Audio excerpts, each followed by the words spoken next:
മഞ്ജു ഞാനിവിടെ എത്തി. പേടിയോ ടെൻഷനോ? ഞാൻ വളരെ കൂളല്ലേ. ഓക്കെ ഞാനിതാ എത്തി. Here I come. See you uncle. Uncle നീ നീ നീ എന്താ ഇവിടെ? നീ എന്താ ഇവിടെ? നിനക്കെന്താ കോങ്കണ്ണ് പിടിച്ചോ? ഞാൻ ഇവിടെ അല്ലേ ഇരിക്കുന്നത്. നീയല്ല, അവൻ എങ്ങനെ ഇവിടെ?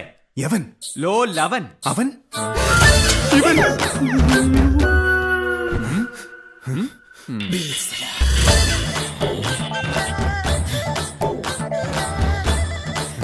നിങ്ങൾ എന്താണ് ഇവിടെ?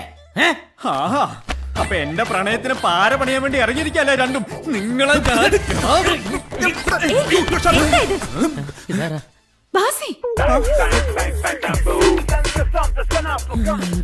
എന്താ ശങ്കു? എന്താ റാം?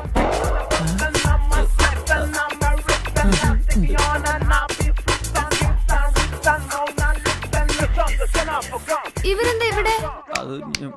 ഇവരെന്താ ഇവിടെ? അയ്യേ, നീ എന്താ ഈ വേഷത്തില്? നീയല്ലേ പറഞ്ഞു വളരെ സിമ്പിൾ ആയിട്ട് വരണം. ഇതാണോ സിമ്പിൾ? ഇത് വെറും സാമ്പിൾ. അത് പോട്ടെ, ഇവരെന്താ ഇവിടെ?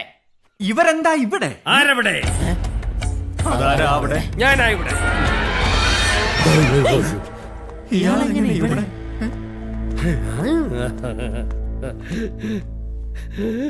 ഇവരാണോ മൂന്ന് മണവാളന്മാർ? എന്താ നോക്കുന്നത്? ഇതെന്റെ വീട്, ഇവർ 300 എന്റെ മക്കൾ.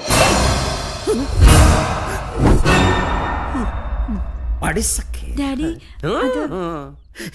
ഇവർ 3 പേരും ആരൊക്കെയാണെന്നാണ് എന്റെ മക്കളോട് ഇവർ പറഞ്ഞിരിക്കുന്നത്.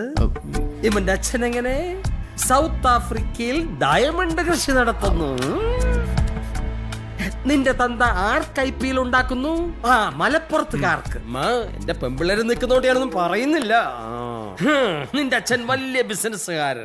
ഇന്ന് ഹോളണ്ട്, നാളെ പോളണ്ട്, മറ്റന്നാൾ തായ്ലൻഡ്. ഒലക്കട മൂട്. എന്റെ പൊന്നു മക്കളെ, സത്യത്തിൽ അവർ ആരാണെന്ന് നിനക്കറിയാം? ഈ അച്ഛന്റെ മുന്നിൽ കൈ നീട്ടി ഓച്ചാനിച്ച് കടം കയറി മുടിഞ്ഞു നിൽക്കുന്ന 3 പിച്ചക്കാരുടെ മക്കളാണ് ഇവർ. എന്താടാ അന്ന് എന്നെ വെല്ലുവിളിച്ചല്ലോ? അപ്പൊ ഇതായിരുന്നു നിങ്ങളുടെ വഴിയല്ലേ? എന്റെ മക്കളെ മയക്കി എന്റെ കാശ് കൊണ്ട് കൊട്ടാരം ലേലത്ത് പിടിക്കാമെന്ന. കൊട്ടാരം എന്റേത് തന്നെയാകും. നിങ്ങൾ നോക്കൂ. അവിടെ എന്റെ 3 പെമ്മക്കളും അവരുടെ ഭർത്താക്കന്മാരും ദരിദ്രവാസികളായ നിങ്ങളല്ല. അവരെ കെട്ടാൻ യോഗ്യതയുള്ള ഭർത്താക്കന്മാരുമായി ആ കൊട്ടാരത്തിൽ സുഖിച്ച് ആനന്ദ തുന്തിരരായി വാഴും.